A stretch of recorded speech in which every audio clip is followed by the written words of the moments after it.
Hello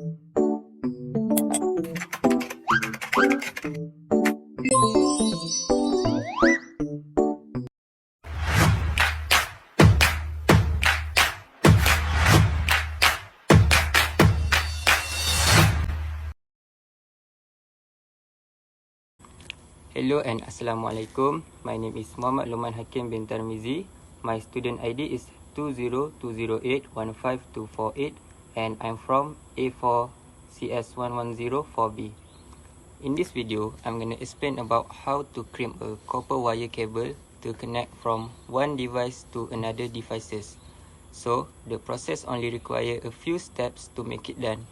First of all, we need to prepare our equipment crimping tools, which are shielded twisted pair cable, modular connector 848PHC plug aka RJ45, crimping tools, and a cable tester.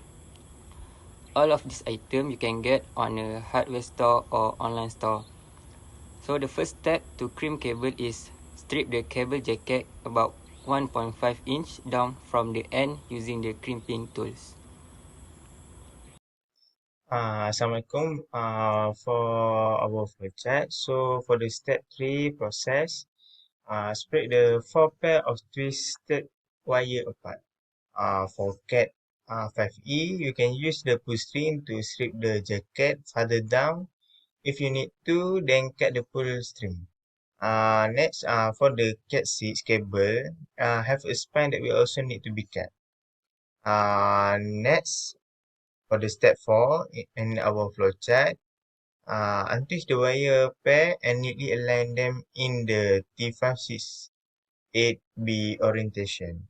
Be sure not to untwist them any further down the cable than where the jacket begins. We want to leave as much of the cable twisted as possible. So that's for my part. Hello and Assalamualaikum. For the next part, we need to cut the wire as straight as possible, about 0.5 inch to 1 inch above the end of the wire jacket.